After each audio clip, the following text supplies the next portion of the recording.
Ouah, déjà l'épisode 5 du podcast, trop bien, c'est passé super vite. Faut trouver une intro qui pète là.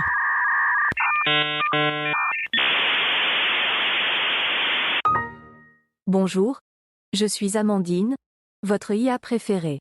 Parce que C et Kiko ne savent clairement pas utiliser leur matos, je profite de leur incompétence pour m'incruster et révolutionner leur podcast.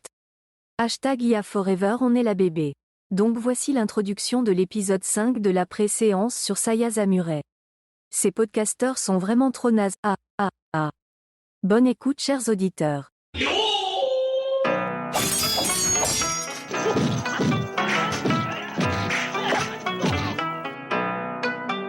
Nani? 俺は今日大変な一日でな。すこぶる機嫌が悪いんだ。Bonjour à tous et à toutes, bienvenue sur cet épisode 5. Aujourd'hui, on parle de Saya Samurai, soit le samouraï sans épée. C'est un film qui est sorti en 2010 et il a été réalisé par Hitoshi Matsumoto. Et il y a notamment au casting Taakinomi Sikumada et Jun Kunimura. Je te laisse pitcher. Ouais, on va improviser. Vas-y, improvise. Allez, on va improviser. Alors, donc, comme tu l'as dit, c'est l'histoire d'un samouraï sans sabre. Donc, qui est déjà assez atypique. Ouais, complètement.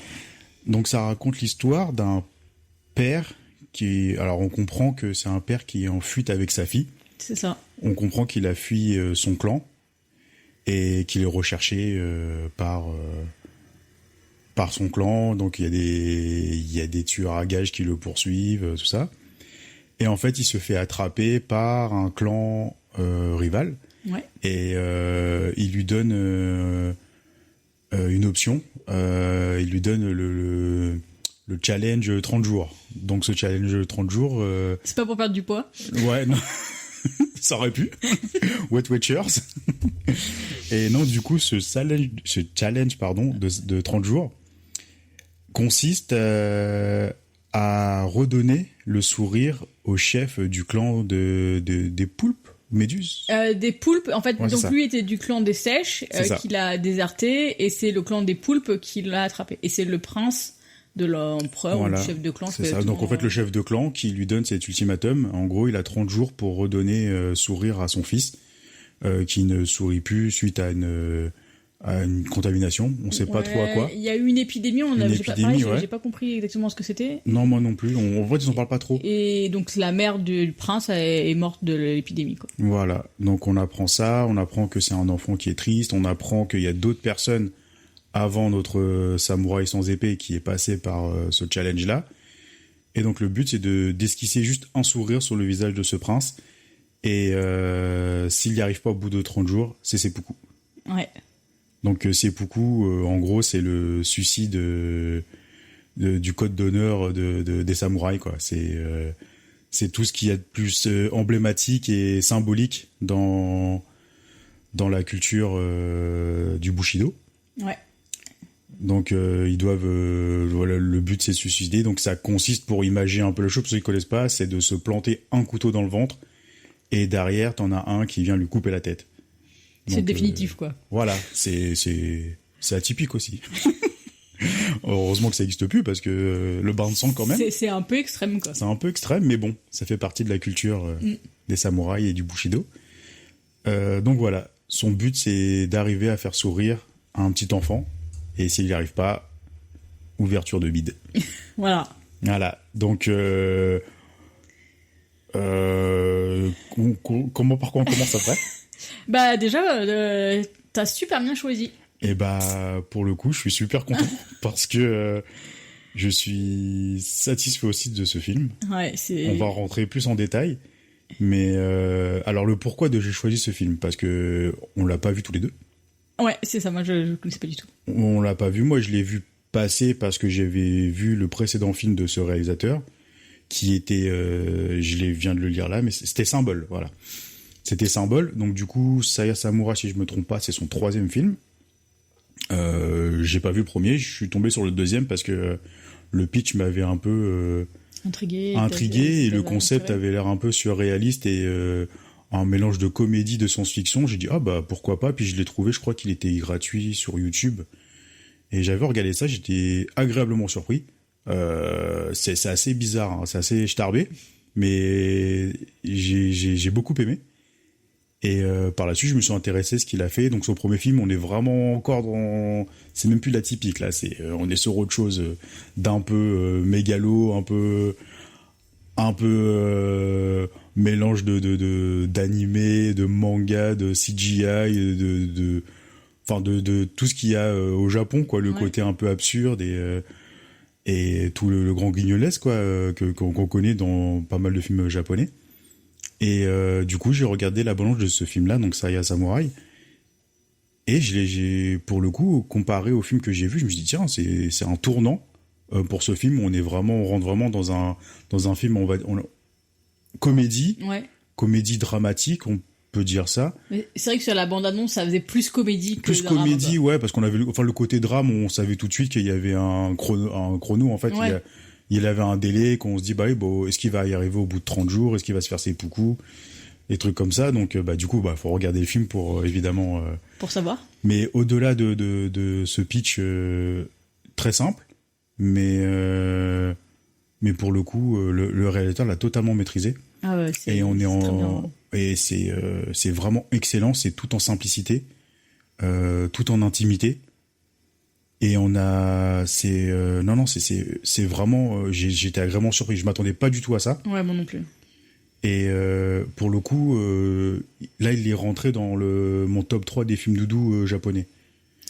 Facile. Ah, il est monté vite, hein. Ah, il est monté très vite. Et c'est qu'un premier visionnage et on l'a maté aujourd'hui. Alors que le film est de 2010 et on l'a regardé en 2023. Donc, très grande surprise. J'ai vraiment adoré. Du début à la fin. Après, c'est typiquement le genre de film que moi j'aime parce que on est sur de la contemplation.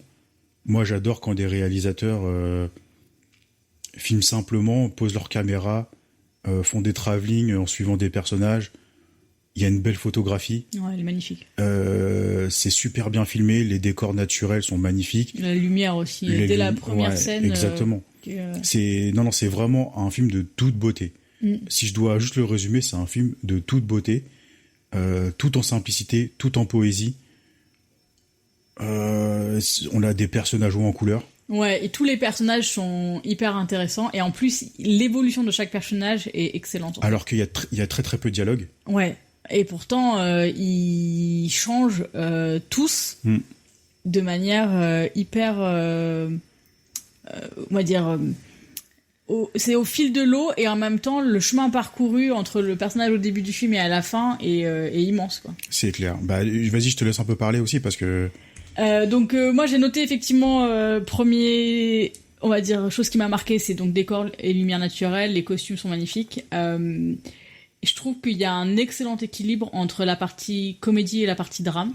C'est-à-dire que il n'y a pas un moment où on se dit c'est que de la vanne et c'est que du gag et ou autrement c'est que du drame et il y a des petites punchlines de temps en temps pour faire rire, quoi. Moi je mettrais même plus l'adjectif burlesque dans parce qu'on est vraiment on a l'impression d'être dans un théâtre comédie japonais en fait. Tout ce qui existe au Japon, le côté un peu one man show qu'on peut voir sur YouTube ou sur des vidéos de loin comme ça du Japon, sur la comédie japonaise. Et continue, je t'en prie. Continue, parce que si je continue à parler... Donc équilibre entre comédie et drame, mais aussi équilibre entre légèreté et sérieux. C'est-à-dire qu'il y avait aussi la partie où on va aborder des thèmes qui sont légers, notamment dans la relation entre certains personnages. Et moi, deux personnages que j'aime beaucoup, c'est les deux gardes en fait qui vont finir coach je sais plus comment il s'appelle le personnage. Nomi Kanjuro. Ouais, c'est ça. Et donc après même le personnage de la fille, quoi. La fille, elle est incroyable. Au début, t'as envie de la tarter en lui disant t'es gentil, t'as 8 ans, arrête de dire à ton père de se suicider. Et en fait, à la fin, même on la voit évoluer et on voit aussi les gardes l'amener à évoluer et à, on va dire, assumer ce qu'elle ressent réellement pour son père. Et ouais, non, c'est vraiment il arrive à faire passer des messages importants comme l'honneur, la famille, comment dire, le respect des codes du clan et de la société, avec une comédie. Et voilà, j'ai versé ma petite larme. Oui, et avec beaucoup d'ironie derrière tout ça. Ouais.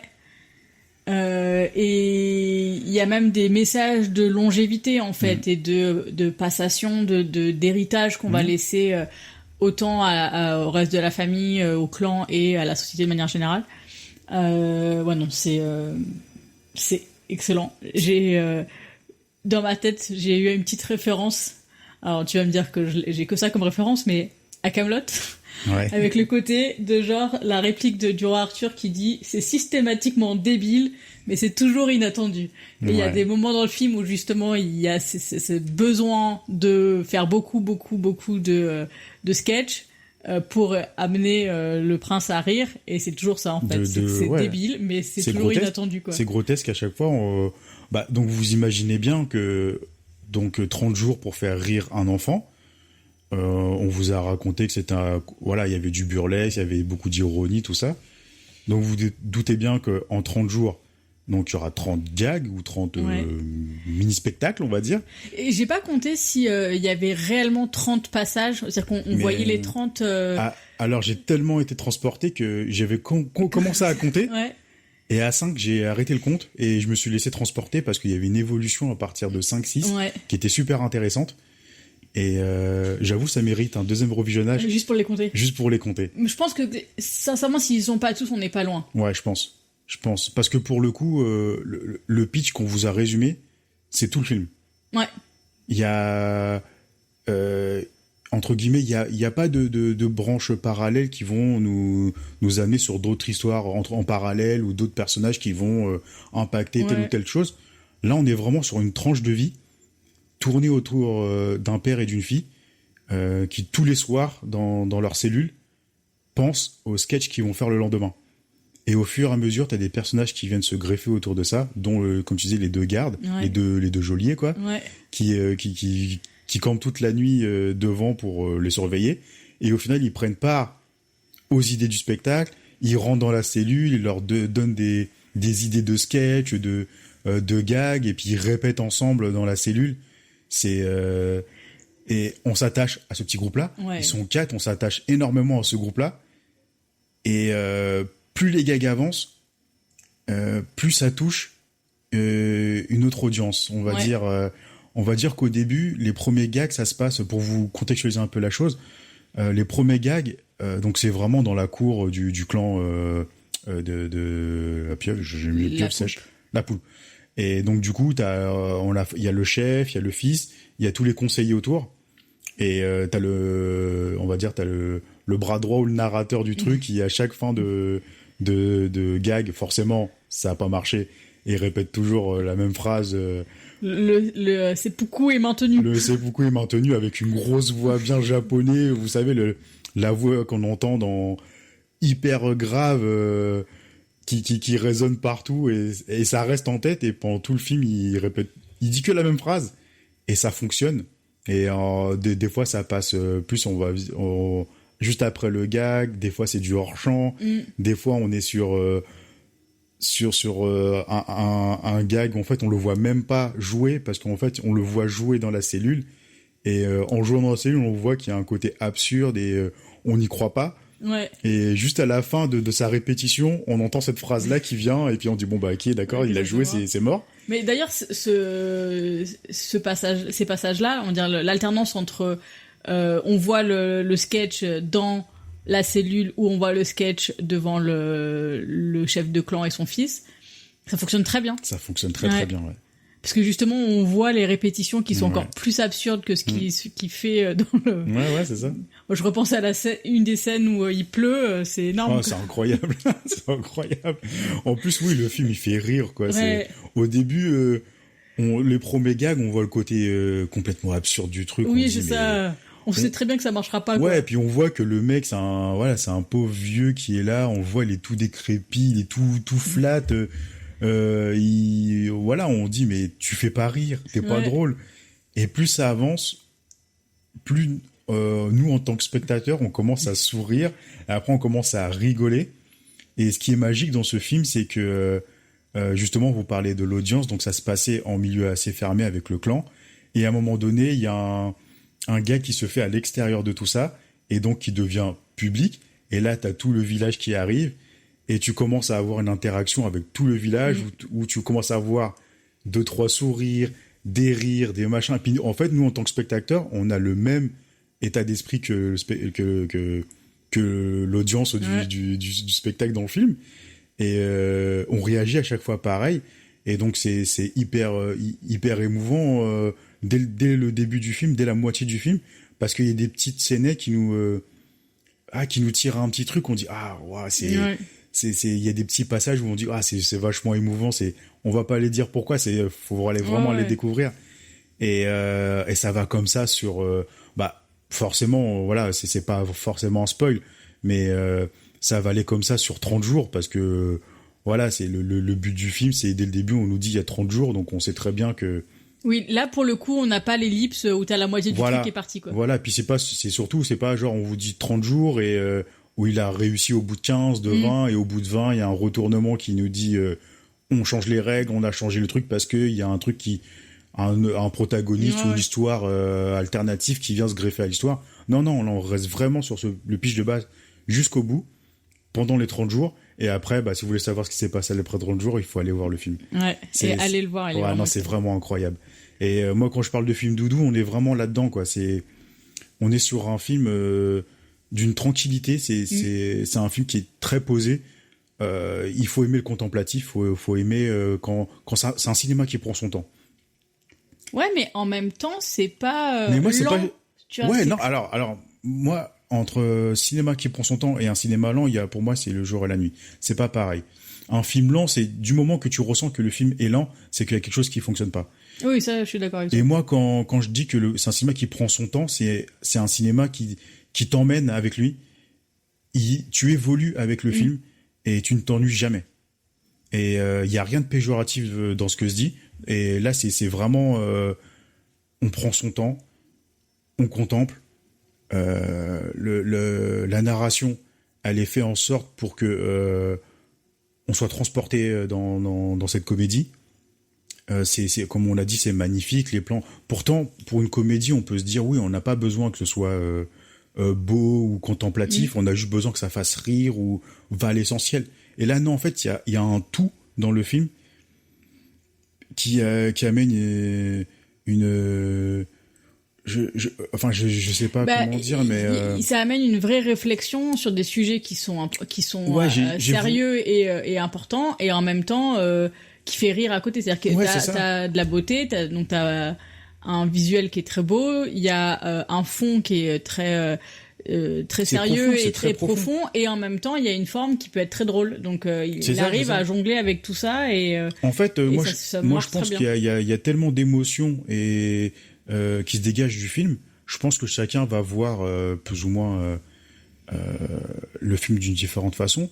On peut le voir d'une façon dès le début on peut dire que ça va être une comédie dramatique, parce que tout de suite dès le début du film on nous dit que l'enjeu c'est la mort. Ouais.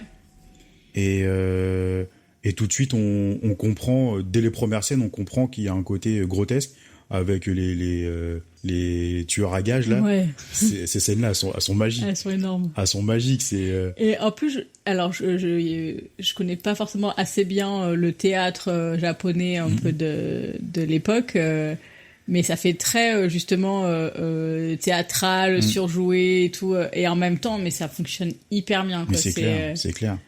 Et dans ces côtés-là justement, on a pas mal d'idées de réalisation un peu à la Kitano. Et pour l'histoire, en fait, les deux viennent du même milieu.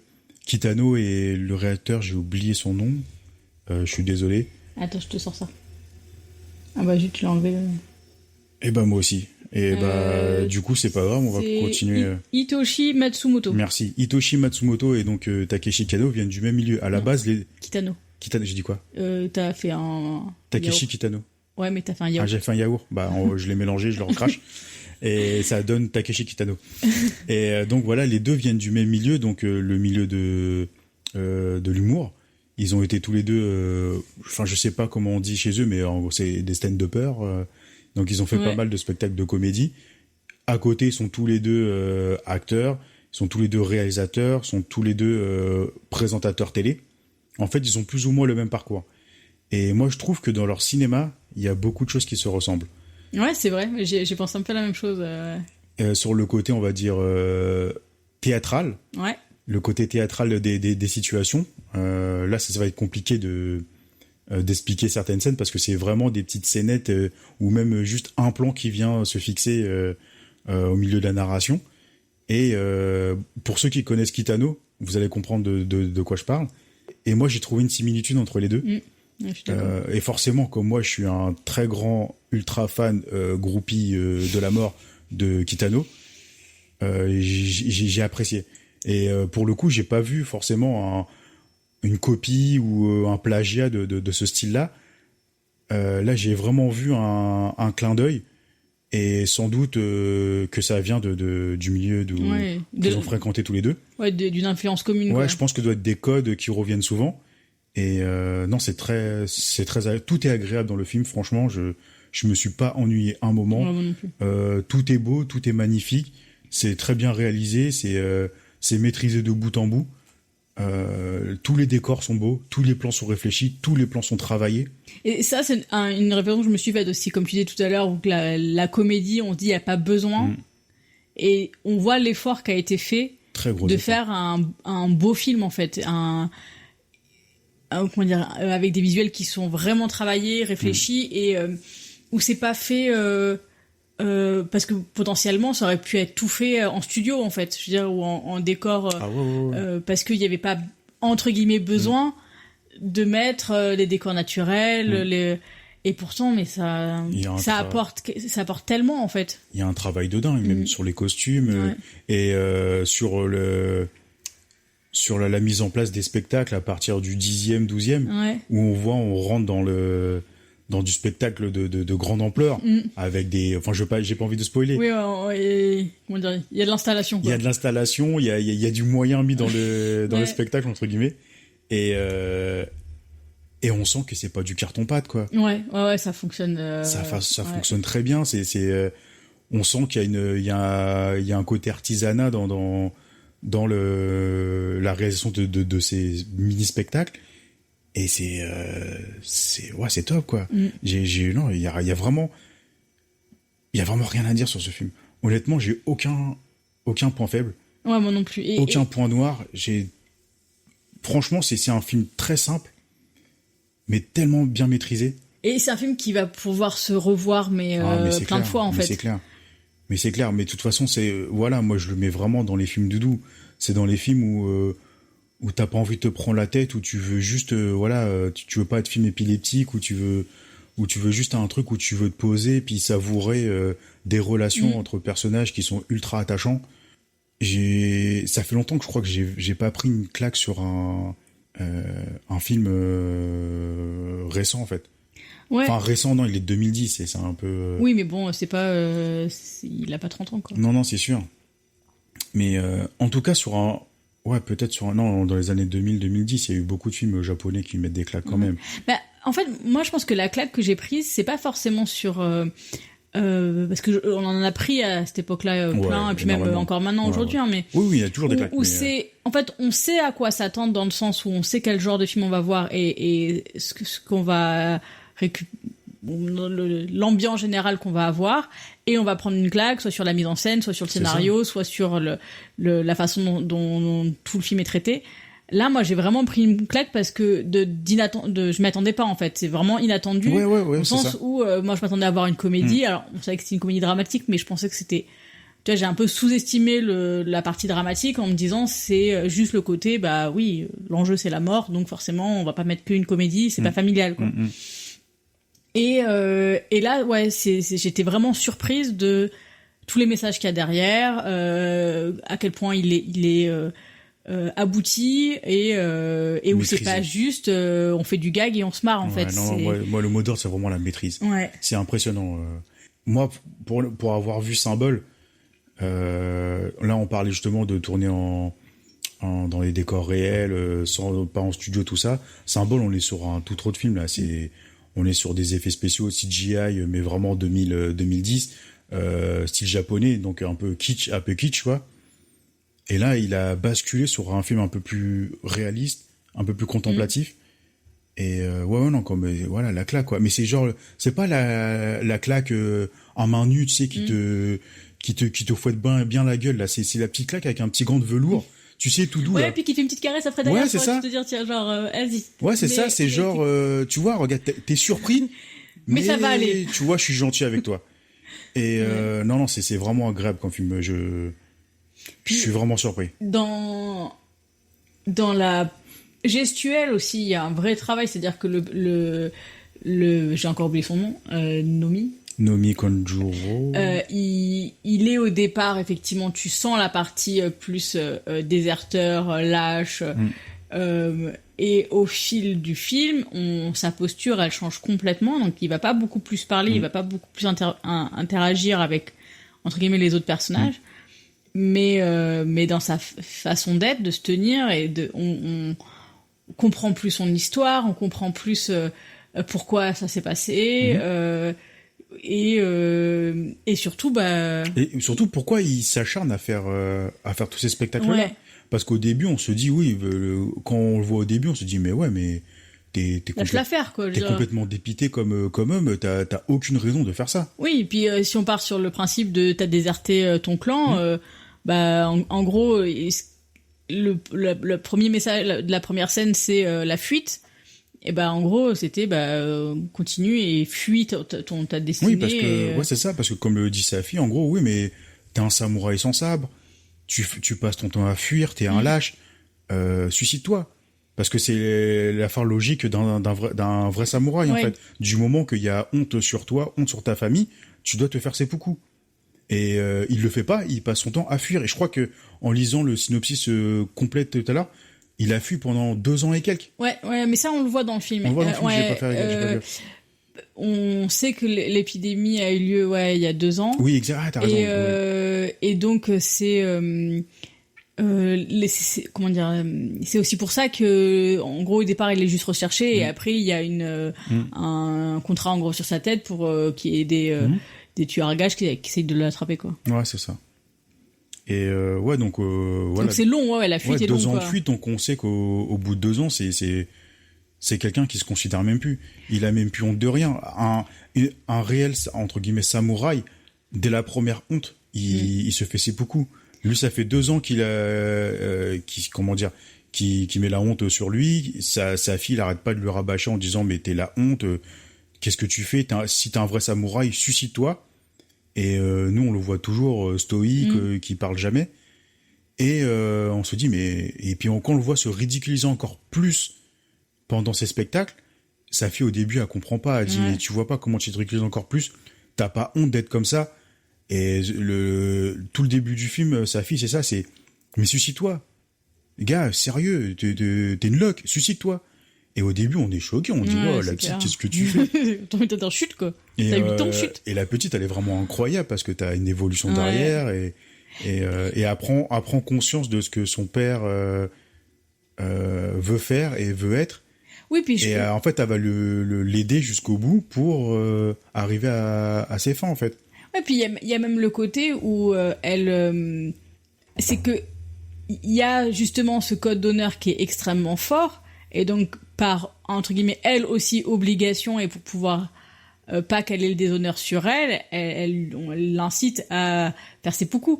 Mais au final, dans son évolution, ça change, et justement, c'est plus, où je disais tout à l'heure, les gardes qui vont l'amener à ce qu'elle assume réellement, ce qu'elle a pour son père, et de pas reproduire, entre guillemets, ce que la société veut qu'elle dise, quoi. Et pour revenir sur la première scène du film, donc c'est pas du tout un spoil, mais il y a une fuite du père, il fuit sa fille. Ouais. C'est-à-dire que la première scène, tu le vois qui court, Et puis il est tout seul, il court, et puis un peu de temps après, tu vois la fille qui débarque, tu comprends pas pourquoi. Pourquoi c'est qui qu'est-ce qu'elle fait là, la petite fille Et en fait, bah, il y a, je pense aussi ce symbole-là de, en fait, il la fuit elle aussi, quoi. Parce que peut-être qu'au fond de lui, il sait qu'il a fait honte et qu'il veut pas continuer à salir son image, en fait. Ouais. Parce que en tant que samouraï, tu as ta propre image. Bah, à conserver, quoi. Voilà, ouais, merci. À conserver, et t'as aussi, donc derrière, faut que tu honores ta famille, il faut que tu honores ton vassal. T'as ce côté où, oui, il faut rester clean, il faut rester propre, il faut rester droit, il faut respecter le code du Bushido, quoi. Et là, on sent que, voilà, en fuyant, il est conscient de l'état de Locke qu'il est actuellement. Et on le ressent pendant tout le film parce qu'il est très, très peu bavard. Ouais. On entend très, très peu parler. Les seuls moments d'explosion, on le voit vraiment s'exprimer, c'est pendant les spectacles, justement, où il va jusqu'au ridicule, mais jusqu'au bout. Et ouais, non, après, on a tous les petits personnages autour qui viennent se greffer, qui viennent donner de la force, qui viennent de l'aider à avancer, à évoluer. Dans le film, on n'a qu'une seule envie, c'est vas-y, tu vas y arriver, tu vas réussir à donner ce petit rictus à cet enfant. Et tout le film, c'est ça. Oui. À la fin, ça devient vraiment... limite un spectacle du village où tout le monde vient payer sa place pour voir s'il va réussir à faire rire le petit prince, alors que c'est pas juste genre, on va dire, du commérage. Ils vont pas juste venir pour dire ouais, vas-y, on va voir ce qu'il va faire. En fait, tout le monde vient pour lui donner de la force et on voit il y a un vrai soutien et on avance tous ensemble, on rigole tous ensemble. Plus le temps passe, plus on arrive sur les derniers jours et plus on n'a qu'une envie, c'est tu vas y arriver. Tu vas y arriver. C'est sûr, tu vas y arriver. Et tout le film nous met dans ce mood où oui, ça va y arriver, on va y arriver. Et c'est incroyable. Et pourtant, c'est d'une simplicité. C'est une narration très simple, mais tous les petits faits et gestes qui se passent avec les personnages secondaires dans le film, ça apporte une complicité, une harmonie dans tout ce film, et ça donne Zaya Samurai, pour moi, une petite perle du cinéma japonais, quoi. Et puis, il y a plein de mini-scènes qui sont, on va dire, de prime abord, très anodines. Et en fait, c'est ces scènes-là qui portent les messages les plus forts, quoi. Les plus forts, exactement. Et des fois, c'est pas forcément des longs monologues ou des longs discours sur je vais t'apprendre la vie, comment ci, comment ça. Non, c'est vraiment des situations de vie, des situations du quotidien, en fait. C'est narré d'une façon où n'importe qui pourrait comprendre, et il n'y a pas besoin de faire de la surexplication. On est vraiment dans la simplicité de la contemplation, et juste avec ça, on arrive à tout comprendre. Les émotions sont décuplées avec les plans magnifiques, la réalisation mais nickel. Il y a aussi une très belle musique dedans. Ouais, très belle. Ouais. Elle n'est pas très marquante, non, mais elle est suffisamment là pour t'emmener un peu plus loin. Pour t'emmener. Et justement, moi, je trouve que c'est des musiques qui sont pas là pour appuyer le drame. Ouais, complètement, je suis d'accord. Tu vois, on a toujours t'as pas le violon exprès au moment où c'est triste, ou au contraire, les tambours et les trucs hyper la musique punchy quand c'est la drôle, musique quoi. complète, on va dire, la scène en question. Mais moi, je pense que si tu le regardes sans musique, ça te fait la même émotion. C'est pas le genre de musique... c'est pas du tire-larme. C'est pas les musiques tire-larme qui sont mises là où on pousse le son à fond, où la musique est plus forte que le film pour te dire ah, t'as vu, regarde. Là faut que tu ressentes ça. Là tu vois, la musique là, c'est une musique triste, c'est une musique d'émotion, et tu vois, regarde, le violon, t'as vu comment il travaille. Là, celui-là, il va te faire pleurer. Non, c'est pas. Après, même si je sais que c'est un vieux truc, comment dire, un outil. Bon, ça marche, sur moi. Non, ça, je sais. Oui. Je sais. Je vais pas balancer de dossier là, mais. On sait que tu les as, les dossiers, on sait que tu les as. Ouais, non, parce qu'il y aura des désabonnements. Enfin, bref, si vous en voulez, voulez en savoir plus, on va ouvrir un Patreon. Et non, blague à part, non, ouais, j'ai pas envie de répéter, non, mais c'est une vraie surprise, ce film-là. Et je l'avais mis dans la liste parce que je me suis dit, tiens, ça peut être sympa. Puis moi, j'adore tout ce qui est film japonais où ça tourne autour du féodal, tout ça. Avec les samouraïs, j'adore. C'est des thèmes que j'aime beaucoup parce que souvent, c'est des films qui prennent leur temps, justement, Ouais. comme je disais. Et c'est des films contemplatifs, c'est des films tournés en extérieur, décors naturels. Et puis j'aime bien voir un peu le côté rural de l'époque. Et c'est des choses qui me touchent beaucoup. Et quand j'ai vu mon nom, je me suis dit, tiens, bah, Puis ça sortait un peu des genres qu'on avait mis, quoi. Ouais, surtout, bah, en plus, ça tombe bien, parce que là, on passe vraiment du coq à l'âne entre tous les films qu'on a fait, quoi. Ouais, non, c'est bien. On fait plein de trucs différents. Et moi, je trouve que justement, justement la pioche, là, elle est bien faite. Ouais, je suis d'accord. Elle est bien faite. Les gens vont peut-être croire que c'est fake, mais non, c'est... Non, notre table Excel fonctionne très Elle bien. fonctionne Notre très petite bien. formule. Et marche bien. ouais, non, voilà, Zaya Samurai, c'est un film que je recommande vraiment à tout le monde. C'est un film qui se regarde facilement. C'est vraiment très très très très bon. Et voilà, il rentre dans mon top doudou film japonais. Et pourtant, pour y rentrer, faut y aller, quoi. Ouais. Et il a réussi à rentrer et c'est vraiment Il a incroyable. piqué la place à qui? Il a piqué la place à qui? Il faudrait que je reprenne le top. Mais en fait, j'ai pas vraiment de top, c'est ça qui est dommage. Bah, après, ça change Parce que souvent, dans mon hein. top 1, il y en a 10, dans mon top 2, il y en a 20, et dans mon top 3, il y en a 30. 50. Donc, Ah, c'est pas mal comme réflexion, là. en fait, j'en supprime pas, en fait, je rajoute. Ouais, C'est là, bah, dans mon top 3, bah non, il y a le numéro 2 du top 3 qui vient dans le truc, ouais. et ainsi de suite. C'est pas mal, ça. C'est moins contraignant.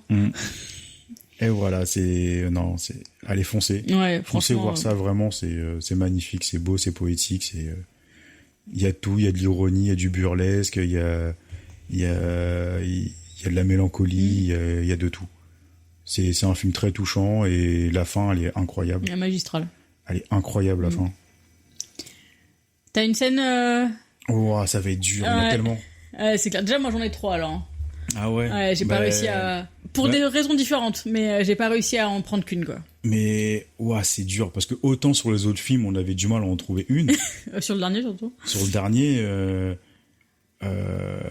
non, sur The Chaser, on était assez d'accord. On a tout de Oui, suite, oui. Mais après, le problème, c'était... pour pas spoiler, mais... Ouais, c'est ça. Mais là, des scènes, ouais, elles sont tellement emblématiques. Ouais. Tout le film est emblématique, en fait. Et si je devais retenir qu'une scène, ouais, bah, je crois que c'est la scène du canon. Ouais. La scène du canon, parce que c'est là qu'on commence à rentrer dans du gigantisme. Ouais. Et c'est là qu'on commence à avoir beaucoup d'émotions. Et c'est là qu'on comprend justement que ce que fait le personnage apporte une certaine sincérité et dans tout le public, en fait, dans tout le village. Et même au niveau du chef, hein. Au niveau du chef, il commence à avoir un attachement auprès du personnage. Le petit rictus, il m'a fait plaisir. Ouais. Et non, ouais, moi, cette scène-là, elle est vraiment incroyable. C'est la scène qui fait basculer le film du côté complètement burlesque et complètement what the fuck du début du film au film où on va commencer à s'attacher émotionnellement au personnage et à la narration. Ouais. Et pour moi, c'est vraiment le passage. Et le passage, c'est incroyable. Moi, j'ai mis la corde à sauter. La corde à sauter, ouais. Parce que c'est justement le passage où Elle est vraiment magnifique. les personnages vont prendre conscience des relations qu'ils ont entre eux. Et c'est là pour moi où ça amorce un vrai changement de la dynamique, en fait, des quatre. Et des sacrifices que les uns font pour les autres. Ouais. Et après, en scène drôle, on va dire, j'ai mis la surprise qui se tortille. Elle est drôle, celle-là. Elle est drôle. Et la troisième, je vous le dis Non, pas. moi, Ce sera moi, j'irai sur une parce que c'est pareil, c'est trop facile de dire la fin. Ouais, bah c'était la troisième, c'était Ouais. la fin. Donc. Et C'est pour ça que je la dis pas aussi, parce que c'est compliqué à pas spoiler. moi, je reste sur la scène du canon parce que c'est là justement on bascule sur autre chose. Et Ouais. c'est là que tout le film prend son ampleur au niveau émotion, on va dire. Ouais, complètement. Et ça arrive assez tôt dans le film. Ouais, c'est vraiment. Ça Moi, arrive je trouve assez que l'équilibre, il est vraiment parfait Il est entre vraiment tout, parfait. quoi. Dans Non. tout. Ouais. Vraiment un excellent choix. Merci beaucoup. Mais tu vois, ça me donne envie, tu vois, de plus tard, quand on aura fait pas mal d'épisodes, de faire une tier liste de tout ce qu'on a fait. Et avec le recul, de dire, tiens, celui-là, je le mettrais, genre, je vois, vraiment en classique, en masterclass, en intouchable ou en pourri, tu vois. Et Je pense que ça peut être un concept pas mal à faire. Bah dites-nous si ça vous intéresserait. Ouais, c'est clair. Et puis, et ce serait peut-être un concept qui serait sympa de faire carrément en vidéo, par exemple. Ouais, carrément. On pourrait voir nos têtes comme ça. Ouais, on pourra faire soit faire une vidéo enregistrée qu'on publierait sur YouTube, ou alors faire un live carrément. Ça pourrait être sympa aussi. Carrément. De faire un live, on inviterait tout le monde et puis on partagera notre tier list sur tout le... Sur nos 90 films, là, qui commencent à grandir un peu. On sait pas combien de... Enfin là, on balance ça comme ça, mais c'est comme si c'était fait. Nous, Ouais, mais nous, en fait, on n'attend pas votre autorisation, quoi. Si ça vous dit, tant mieux, mais en fait, on fera quand même. Donc. Nous, dans nos têtes, on a un peu simplé sur certaines choses. Nous, dès qu'on a une chose en tête, on va le faire et puis c'est tout. Voilà, c'est ça. C'est comme pour le podcast, hein. On s'est dit, viens, on fait un podcast. Ok.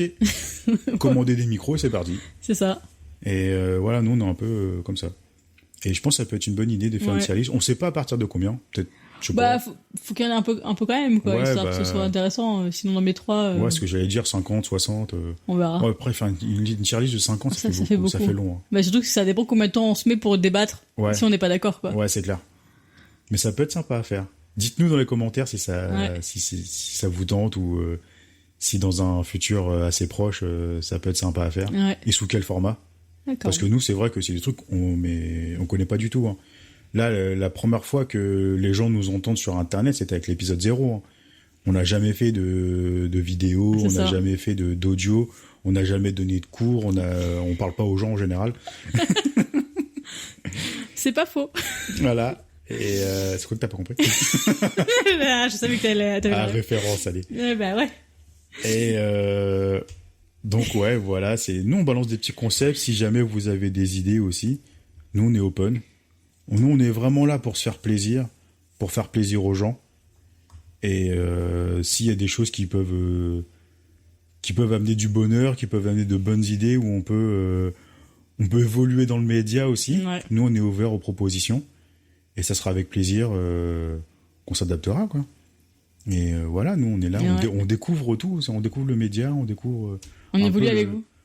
Voilà, un peu le monde d'Internet. Nous, on connaît pas trop tout ça. On est vieux, en même temps. On est né, il n'y avait pas Internet. Hein, donc, on a connu le modem qui faisait du bruit. Et après ça, c'était trop compliqué pour nous, quoi. Voilà, donc faut nous excuser. On est encore un peu des dinosaures. On passe aux recommandations ? Bah ouais, fin de Zaya Samura. Donc bah foncez. Ah oui, petite parenthèse, donc c'est toujours disponible sur Univers Ciné. Ouais, je crois qu'on a trouvé notre plateforme. En fait, on a parcouru un peu le truc. On a trouvé pas mal de notre liste. Ouais, justement, on s'est dit, on a mis plein de films dans la liste, mais comment on va les regarder ? Il y en a quelques-uns qu'on a en DVD ou Blu-ray. Ouais, il y en a quelques-uns où on commence à se poser des questions. Il y en a quelques-uns, beaucoup même. Et on a trouvé quelques-uns justement sur Univers Ciné ou sur d'autres plateformes. Donc, on se met bien quand même. Je pense qu'on se met bien au niveau de la liste. Et donc disponible en VOD pour 3,99 €. Ça vaut le coup. Ouais, franchement, allez-y. Hein. Franchement, ça vaut le coup. De toute façon, qui aime le cinéma compte pas forcément ce qu'il dépense. Moi, vous êtes de vous en douter. Nous, on est contre l'illégalité, on va dire. Nous, on aime bien promouvoir le média, on aime bien faire vivre les films, et surtout pour le cinéma asiatique. Et nous, on parle en connaissance de cause parce que on vit au Québec, et le cinéma asiatique au Québec, c'est... Ouais, bah comme on disait, c'est compliqué. C'est compliqué. C'est difficile, quoi, de les trouver. Parce qu'on va trouver des éditions américaines, mais ça sera uniquement, par exemple, on va dire au mieux sous-titré en anglais, ou au pire sous-titré en espagnol et j'ai pas compris pourquoi. Ouais. La plupart des films publiés par les Américains, il y a souvent le sous-titre espagnol.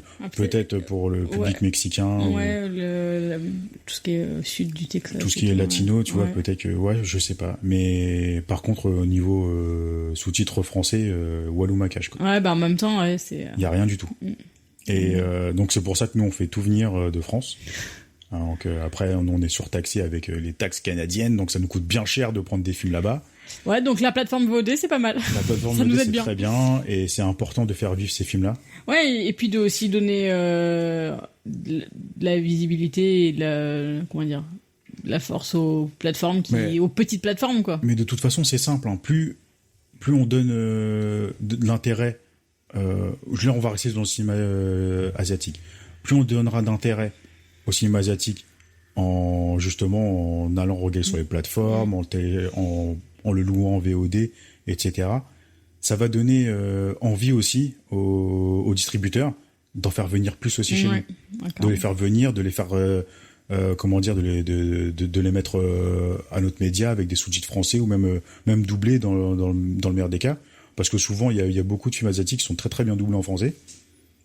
C'est vraiment important parce que c'est pas demain en se réveillant qu'on va se dire pourquoi on n'a plus de films asiatiques qui viennent chez nous. Parce que à force d'être dans l'égalité, de télécharger à gauche à droite, forcément les distributeurs auront plus envie de distribuer ce genre de films là chez nous, et à un moment donné on n'aura plus que nos yeux pour pleurer. Ouais, c'est clair. Et on n'aura plus rien. Et là moi je trouve que c'est vachement important parce que c'est des films qui arrivent super tard chez nous. Ah oui, il y en a plein qu'on récupère plusieurs années après, donc voire pas du tout. C'est des films qu'on aimerait bien voir comme le cinéma américain, quoi, de dire tiens, on peut avoir les mêmes sorties chez nous, on peut avoir même si c'est un peu différé, mais de pas longtemps, pas forcément de 5-6 ans, quoi. Ouais. Et non, c'est vraiment important de faire vivre le média. Oui, et puis de manière générale, tous les tout le cinéma en général, qui ont contribué, toutes les personnes qui ont contribué dessus, en fait. Bien sûr.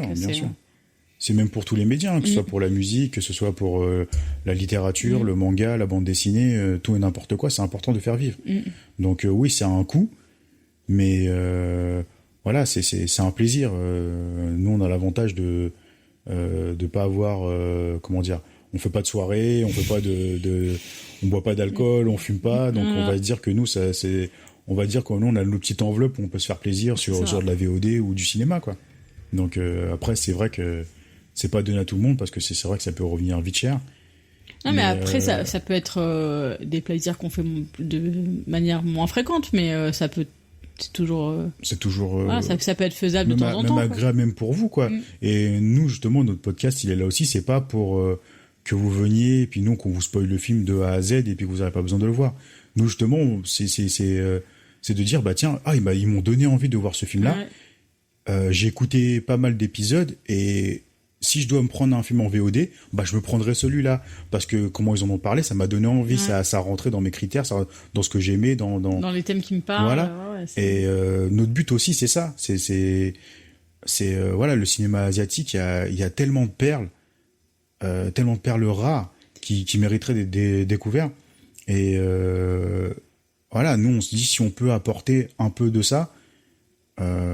Nous, ça nous fait plaisir. Ah, carrément. Ça nous fait plaisir. Du podcast. C'est le but premier du podcast. Et puis nous aussi, de nous faire plaisir à regarder des films. À regarder des films, à relancer des petits chefs-d'œuvre qu'on n'avait pas vus depuis longtemps ou des nouveautés comme Zaya Samura, justement, où on s'est pris notre petite claque de velours délicate sur la joue.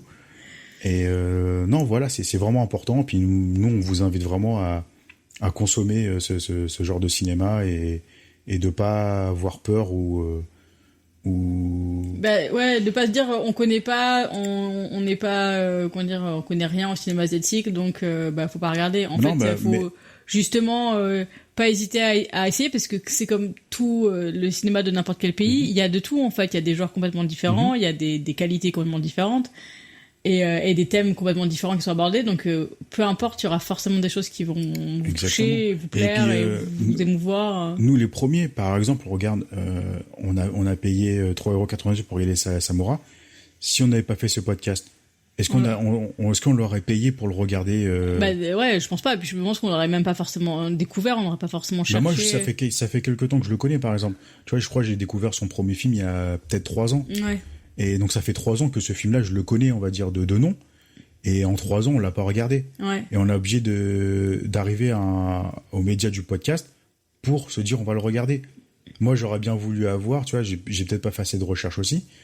Mais peut-être, tu vois, si j'avais entendu quelqu'un ou lu quelque chose sur le film qui m'aura donné envie, oui, je l'aurais payé. Mais là, on l'a payé parce qu'on a fait une liste, on s'est obligé à choisir des films qu'on n'a pas vus.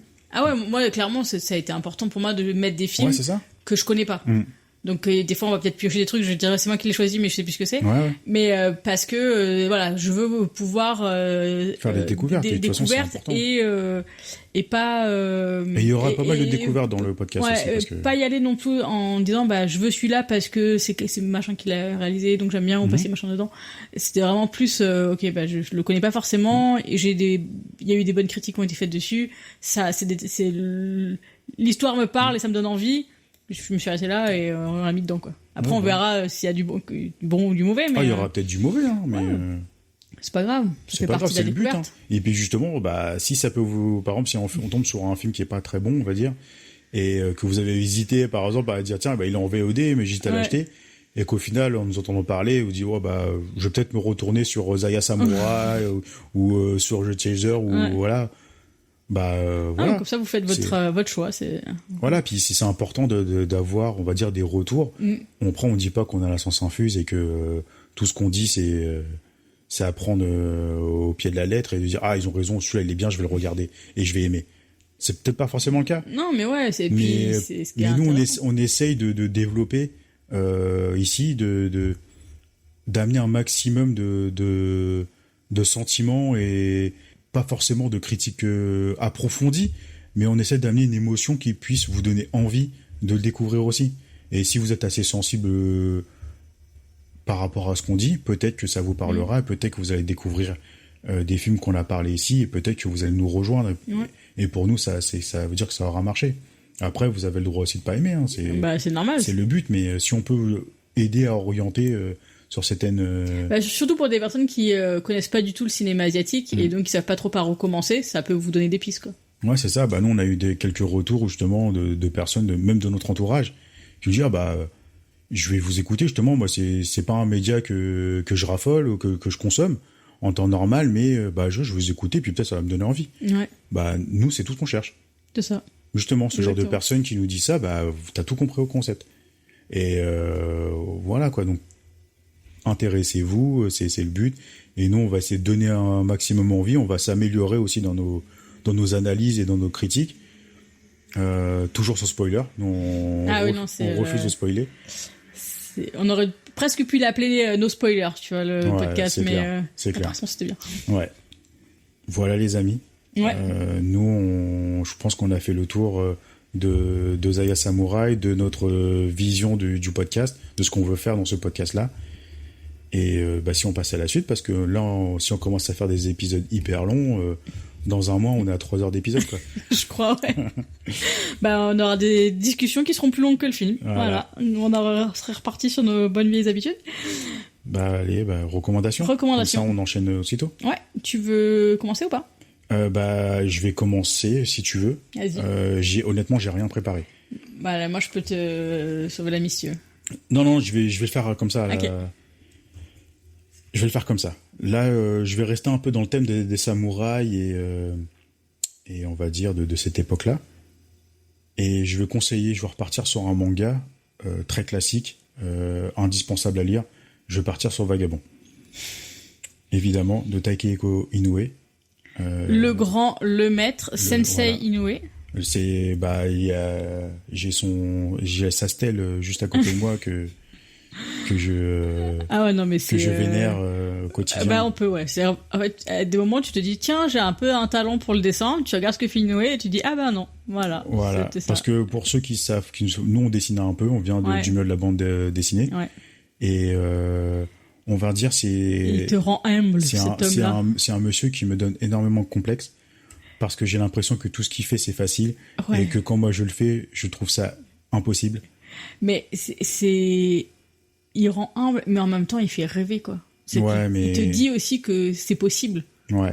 Qu'il y a des humains qui peuvent faire ça. Exactement. Et non, c'est magnifique. Et donc, Takehiko Inoue, pour ceux qui ne remettraient pas, c'est l'auteur avant tout de Slam Dunk. Le grand Slam Dunk, le meilleur manga sportif de tous les temps. Je l'ai dit, je m'en tape. Et si celui qui me sort... un autre, je vais pas donner parce qu'il y en a que je vais vexer. Et j'ai pas envie de vexer. Voilà, donc Takehiko Inoue, on est sur un manga de samouraï. C'est un manga qui c'est peut-être pas forcément le plus abordable, on va dire, au niveau durabilité et économique. Parce que un manga, ça coûte très très cher. Ouais. Surtout les Surtout vagabonds. ceux-là, ouais. Surtout ceux-là. Et puis il y a beaucoup de tomes. Il y a beaucoup de tomes et c'est pas fini. On en est, je crois, à 38, un truc comme ça. Ouais. Donc ça fait beaucoup de volume. Mais moi, je trouve que ce manga a un avantage. C'est que si vous voulez juste commencer avec les premiers volumes, vous voulez lire les 3 premiers, je pourrais vous donner une idée. Quelque part, si vous arrêtez là, c'est pas grave parce que vous allez prendre une claque visuelle. Vous allez prendre une claque philosophique. C'est de toute beauté. C'est un manga incroyable, rempli de poésie. Les dessins sont, chaque case est une peinture. Donc là, on parle du grand bretteur Miyamoto Musashi. Donc on suit vraiment son ascension, on va dire du début où il était qu'un simple paysan, jusqu'à sa finalité, pas encore. Il fuit la guerre, hein, si je ne me trompe pas au début. Jusqu'à sa finalité, il n'y a pas vraiment de fin parce que le manga n'est pas terminé. Et donc à la base, c'est tiré du roman La pierre et le sabre. Merci, La pierre et le sabre. J'ai un trou sur le nom en plus il est hyper connu, je l'ai pas non plus. Yoshikawa je crois, mais j'ai un doute. Enfin voilà, c'est tiré d'un très célèbre roman japonais justement qui parle de Miyamoto Musashi, de la légende de Miyamoto Musashi et en général du Bushido, justement le code d'honneur des samouraïs. Le manga sort complètement du roman. Moi j'ai pas lu tout le manga, mais je suis arrêtée assez tôt et j'ai lu le roman et effectivement ça s'éloigne, mais en fait il y a une parce atmosphère commune. Ça s'attarde sur des choses qu'il n'y a pas dans le roman et inversement. Il y a des passages qui sont coupés. Là on suit vraiment l'évolution de Musashi sur une temporalité, sur sa dualité avec tous les protagonistes qu'il va rencontrer pendant le manga. Et c'est vraiment incroyable. Le média du manga aujourd'hui a explosé. Voilà, maintenant tout le monde se lance dans le manga, que ce soit pour une courte durée ou que ce soit pour une longue durée justement. Moi le manga, j'ai découvert ça, j'avais 10 ans. Ça fait 28 ans que maintenant j'en lis entre guillemets. Et tout le monde va rester sur des classiques tels que Naruto, One Piece, tous les classiques de shonen. Mais plus on découvre le manga et plus on a envie de voir d'autres horizons, d'autres choses qui sont populaires, qui sont pas trop populaires. Ouais, sortir des sentiers battus quoi. Voilà. Et moi, si on vient demain, il y en a un qui toque à ma porte, qui vient me voir, qui se met devant ma bibliothèque et qui me dit tiens Nico, j'ai lu quelques classiques du manga shonen, donc tout le monde connaît. Mais là, j'ai envie d'explorer un peu plus d'horizon. Qu'est-ce que tu me conseilles ? Eh ben, Vagabond, c'est vraiment le premier manga que je conseillerais. Mais à n'importe qui. Même si la personne, elle me dit, j'ai lu que Dragon Ball dans ma vie, bah, je dis, tu veux découvrir autre chose ? Prends Vagabond, pose-toi avec ça, mets-toi dans un mood où tu te mets dans un cocon zen, lis-moi ça et tu m'en diras des nouvelles. Ouais, et je suis d'accord, le côté zen, en fait, c'est que tu le ressens vraiment. Ouais. Même j'ai envie de dire, même si quelqu'un aime pas forcément le média du manga, il a envie de découvrir une belle œuvre. Ouais. Il faut se lancer dans Vagabond. Je pense que niveau histoire, c'est accessible à tout le monde. Ouais. On suit vraiment un récit d'un personnage populaire. Les dessins, comme je l'ai dit, sont magnifiques. Ça atteint même pas son talent. Exactement. C'est même pas suffisant. Exactement. Même moi, j'ai l'impression que l'auteur Inoue, j'ai l'impression qu'il dessine. Pour dessiner ça, en fait, il est obligé d'être en transe ou. Ouais, mais t'as l'impression qu'il il ferme les yeux et puis il lance son pinceau et t'as une toile qui sort. Non, mais c'est un monsieur qui est incroyable. Ouais. Il a un talent, mais qui est même pas encore égalé aujourd'hui. Même s'il y a de très très grands auteurs, que ce soit dans le manga, dans le comics ou dans n'importe quel média. Mais vas-y, tu vois. Pour les personnes qui ont qui ont pas trop envie de se lancer dans l'achat de Vagabond, je pense que vous pouvez le trouver en bibliothèque. Parce que il est quand même assez reconnu, on va dire, dans les milieux hors mangafile. Je sais pas si c'est un mot qui existe. Et je crois que moi je l'ai déjà vu en France, au Québec, j'ai déjà vu des volumes. Au Québec, on l'a vu. Mais même au Havre, je l'avais vu. Donc je pense que c'est quelque chose que vous pouvez checker et trouver assez facilement. en emprunt, en En plus, bibliothèque. c'est gratuit, donc c'est tout bénef. Mm. Et ouais, non, vraiment, foncez sur Vagabond. Vous aimez un minimum le manga, vous aimez pas le manga, vous avez envie de découvrir le média, ou vous avez envie d'évoluer dans le média, Ouais, Vagabond. c'est le mot d'ordre de Vagabond. Et après, vous basculez sur toutes ces autres œuvres, c'est parfait. Donc voilà, moi je conseille Vagabond. C'est vraiment improvisé parce que honnêtement, j'ai voulu. T'as pas fait tes devoirs. Non, pas du tout. Pas du tout parce que je voulais me laisser le film comment dire, m'orienter dans mon choix. Sauf que j'ai tellement été entre guillemets bouleversé par le film que en sortant du film, j'ai continué à vivre dans le film. Ouais. Et j'ai continué à le ressentir et j'en ai oublié tout ce qui s'est passé autour jusqu'à qu'on Tu vois, je te dis, tiens, on fait les recommandations. ouais, jusqu'à qu'on mette enregistré où là j'ai continué à parler dans la continuité du visionnage et j'ai pensé à rien d'autre que ce film. Et comme tu dis, quand tu m'as dit recommandation, j'ai dit oh merde, j'ai oublié un truc. Bon alors Vas-y, à toi. Oui. J'ai pas non plus fait mes devoirs absolument, c'est-à-dire que pareil, je l'avais pas choisi avant de voir le film et j'en ai pris un de ma bibliothèque après à la fin. Moi, je pars sur une nouvelle. C'est un tout petit roman, c'est presque une nouvelle de Alessandro Baricco. Ça s'appelle Novecento, pianiste. C'est un monologue. C'est fait un peu sous comment dire, comme une pièce de théâtre. Donc il y a pas les personnages à proprement parler, mais on va avoir des didascalies qui vont amener un peu d'informations sur ce qui se passe. Et c'est une histoire. Je l'ai choisi parce que c'est une histoire de famille aussi. Et c'est une histoire de famille un peu particulière. Donc c'est Novecento. En fait, il est né sur la traversée d'un bateau. Donc c'est un bateau qui fait des allers-retours entre l'Europe et... Donc il fait la traversée de l'Atlantique entre l'Europe et les États-Unis, si je me trompe pas. Et à 30 ans, il a jamais mis le pied sur terre. Il est toujours resté dans le bateau. Donc il joue du piano. Il a été trouvé en fait par son père adoptif sur un piano et est devenu virtuose du piano. Donc il y a toute une thématique de la musique. Il y a une thématique justement de sa relation entre son père adoptif et lui. Le fait qu'il ait été abandonné par ses parents, le fait qu'il est un peu couvé et en même temps il veut pas sortir. Donc il y a plein de sujets. Il y a un peu d'angoisse qu'il peut y avoir. Alessandro Baricco, il a une très très belle plume. Je l'ai adoré avec Soi, qui est d'ailleurs un bouquin que je pense que je recommanderais, qui est sur la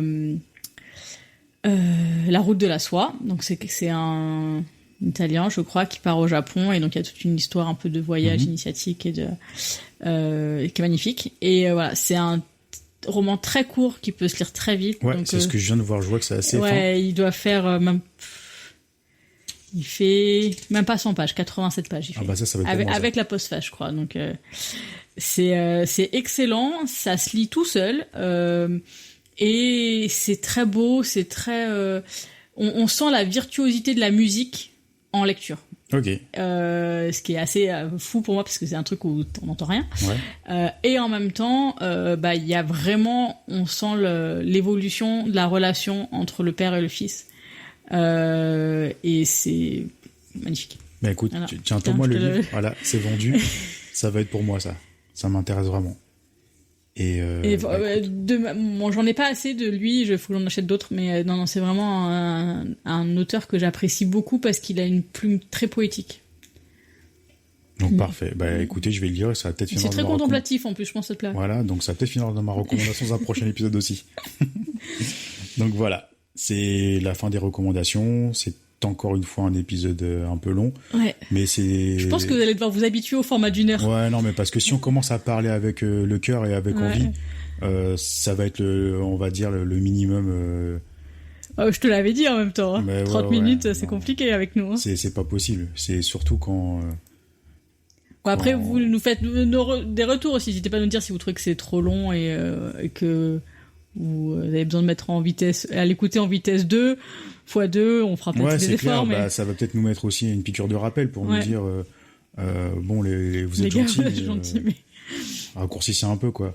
Et ouais, parce que nous, on se rend pas forcément compte. Nous, voilà, nous, ce qu'on aime bien aussi dans ce concept-là du podcast, c'est de dire, on parle à chaud. Ouais. Et le fait de parler à chaud, justement, de pas écrire avant, de pas faire de recherche sur le film ou quoi que ce soit, vraiment de sortir de la séance et de dire, allez hop, on en parle tout de suite. Je trouve que ça amène à une authenticité dans la critique à chaud, quoi. Et j'aime beaucoup parce que on va peut-être oublier des choses. Ah oui, on va peut-être insister sur des situations, des scènes mais justement c'est ce qui nous aura marqué.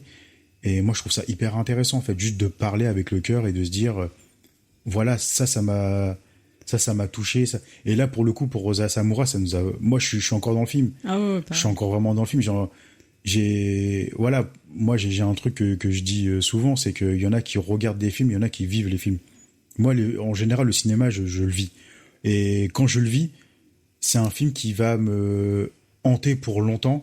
Et en général, dans les premiers jours après le visionnage, je suis encore marqué par un visionnage qui m'aurait travaillé au plus profond de moi. Et voilà, c'est ce qui nous a amené aussi à faire ce podcast-là. C'est le côté où nous, on ressent vraiment un film, quoi. Et ce qu'il veut dire, c'est que pour le coup, entre le moment où on finit le film et le moment où on branche les micros, on parle pas du tout du film. On se parle pas du tout. Et donc, c'est déjà assez bizarre, parce que généralement, c'est le moment où le générique s'arrête, on a la fin du générique où on se regarde et déjà, on sait plus ou moins ce qu'a pensé l'autre. Avec le sourire ou avec... le truc de genre... Voilà. Et ouais, donc on a en plus le côté où on va avoir l'habitude de se parler, de changer un peu. Ouais. Et là, en fait, on le fait en direct, quoi. Ouais. Mais on le fait pas comme d'habitude, parce que des fois, on dérive. Souvent. C'est pour ça qu'il y a des discussions, des fois, elles durent 3 heures, parce qu'on dérive sur d'autres choses. Et là, en fait, ça nous cadre. Ouais, on reste sur un seul film. On reste sur un seul film, sur un seul sujet, et on parle vraiment d'émotions, et on parle vraiment de notre ressenti à chaud. Et là, c'est vraiment, quand vous dites à chaud, c'est vraiment à chaud, quoi. Là, on a éteint. C'est 5 minutes après le film. Ouais. C'est 5 minutes, le temps juste d'allumer l'ordinateur, de lancer le logiciel et c'est parti, quoi. C'est vraiment 5 minutes. C'est cool, ouais. C'est bon, quoi. C'est vraiment 5 minutes après le film. Et voilà, quoi. J'espère que vous aimez le concept, parce que nous, on adore vraiment. Ouais. Et limite, même s'il y a plus de public, on continuera. Parce que nous, c'est un truc je crois qu'on a vraiment pris goût à ça. De toute façon, on l'a déjà dit dans nos épisodes. Ouais. On a vraiment pris goût. Moi, je m'attendais pas à ce point-là, vraiment. Moi non plus. Et là, c'est honnêtement, pour vous dire, là, on a de l'avance. Hein. Là, vous écoutez l'épisode, vous allez l'entendre quand il va sortir le jour J. Mais nous, là, on a presque 1 mois d'avance d'épisodes. Donc, on a des épisodes sous le coude. Et on est en train de prendre plaisir à faire ça. Et on sait que demain, il y aura un autre épisode de fait. Donc voilà, c'est vraiment un truc qu'on commence à vraiment adorer. J'espère que vous allez nous suivre dans l'aventure, parce que nous, voilà, c'est vraiment un truc qui nous touche. On parle vraiment avec le cœur. On se force pas à dire des choses. On se force pas à aimer un film ou pas. On se force pas, tout simplement. Et en fait, on fait vraiment ça avec passion, avec plaisir. Et comme on vous a dit, nous, on n'a pas fait d'études de journalisme, on n'a pas fait d'études de cinéma. Nous, on vient de la bande dessinée. On a tous les deux un travail qui a rien à voir avec ni la bande dessinée ni le cinéma. Bande dessinée, ni le cinéma. On est juste des passionnés. On a envie de faire passer cette passion. Et voilà, j'espère qu'il y aura qu'il y aura des personnes qui vont nous suivre jusqu'au bout de l'aventure et qui. Et nous, on sera là en tout cas. Si voilà, de toute façon, on sera toujours là, même si les streams diminuent, nous on sera toujours là, parce que. Nous, on adorera toujours parler de cinéma. Ouais, exactement. Donc, voilà, les copains. Et c'est parti pour savoir ce qu'on va regarder la prochaine fois. Je dis pas la semaine prochaine, parce que ce sera certainement plutôt la semaine prochaine. Bon, si on vous dit par rapport à nous, donc qu'est-ce que vous allez écouter dans 1 mois? Qu'est-ce qu'on va regarder? Ouais. Là, j'avoue, c'est un peu comme passer après The Chaser. Ouais, c'est ça. C'est que, tu vois, après The Chaser, il y a eu The Murderer, on a eu notre petite déception, entre guillemets. Là, j'ai peur de tomber sur un film qui va... Parce que là, Zaya Samura, elle a mis le film de la barre tellement haute que j'ai peur du prochain film, en fait. Bah après, si c'est un genre complètement différent, c'est pas gênant, quoi. Ouais, c'est sûr. Bon, allez, on va arrêter de... Puis t'auras peut-être un autre film doudou. Ouais. Ou un mois. On verra. Moi, j'aimerais bien un autre film japonais, là. Bon, la roue tourne. 3, 2, 1, c'est parti. Audition.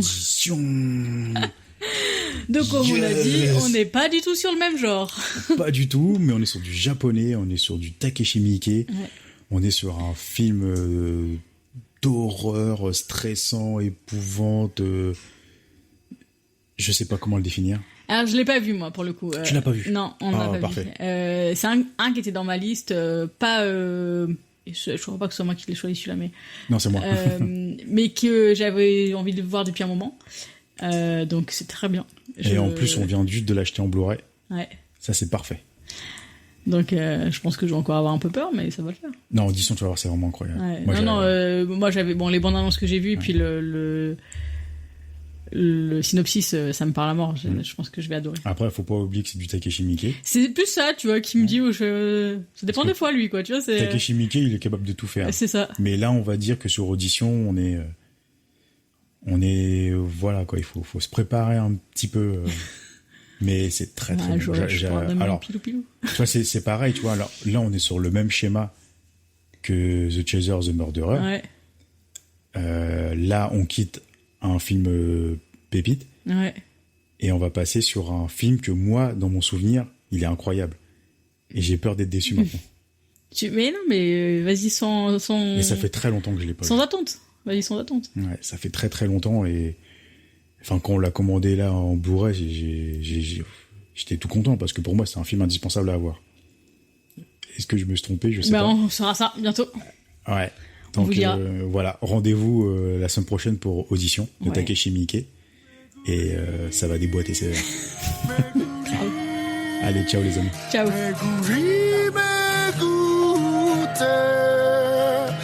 あなたが父の子に生まれたように巡り巡り巡り巡っていつか父があなたの子に生まれるでしょう